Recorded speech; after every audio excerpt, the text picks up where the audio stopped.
A great client relationship is not somebody who lets you do everything that you want to do unearned. A great client relationship is something that's developed over time. Little bits of trust is given, earned, and then amplified over time.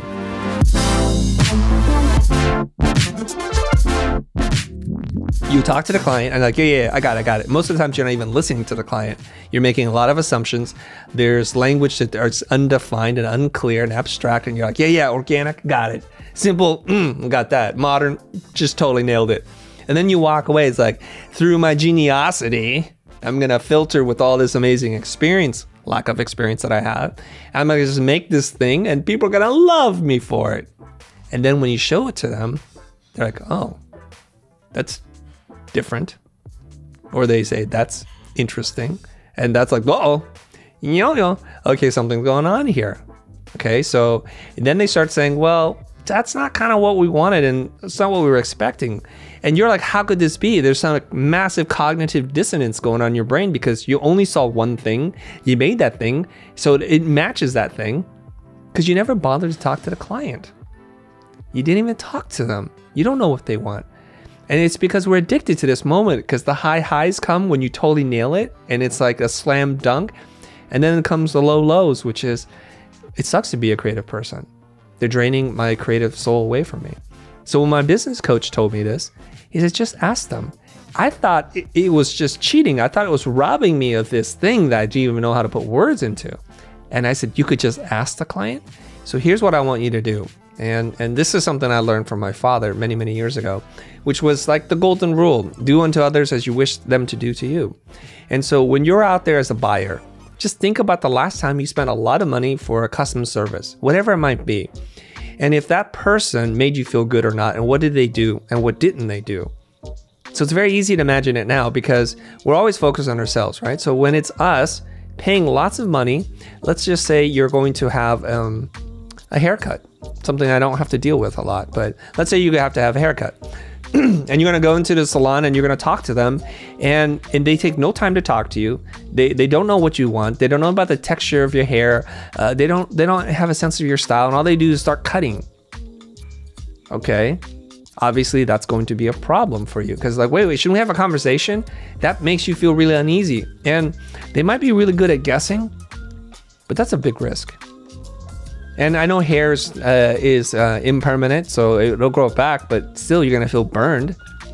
And so this is kind of what you're doing. When you go in, you don't talk to a client, you don't find out about what their wants and needs are. You don't understand the real business challenges, whatever marketing things, and how many stakeholders are involved. So unlike in the hair salon, there's a lot of other people who are involved in making this decision, and chances are you're not talking to them. And people have jobs to protect.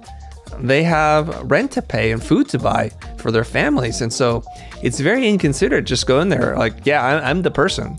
I'm the man. I'm the woman. I know this. If you want to do well, if you want to have great clients and great client relationships, and I'll explain what that means in a second, do well to focus on customer service and taking care of your clients. A great client relationship is not somebody who lets you do everything that you want to do unearned. A great client relationship is something that's developed over time. Little bits of trust is given, earned, and then amplified over time.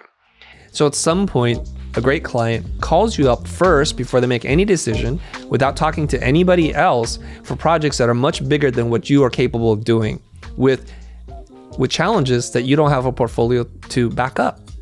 That is a great client, and that's earned one job at a time. Think back to your professors. How many of them actually put you in a position where there was no creative brief, where they played the role of the client and asked you to ask questions to figure out what the heck the client wants, and they get to decide? Well, in my experience, going to Art Center, zero. The brief was given, the parameters were lined up, and you were allowed to do anything you wanted, even if it broke the brief, because you justified it. You're like, well, I interpret it like this. And most teachers are going to be like, yeah, it's okay. Go ahead and do that. You see what I'm saying? So we aren't trained to ever talk to the client to extract this from them. So it's a totally foreign process. But if you want to work with really big clients and make a lot of money doing really cool projects, you got to learn how to talk to the client. Talking to clients can be difficult, but it doesn't have to be. If you want to be better with clients, especially during sales, I've developed a course called How to Negotiate. This includes my Socratic 6 questions that you can ask to overcome almost any objection. I want to help you close more jobs so that you can earn more money doing what you love. Click the link in the description below to find out more.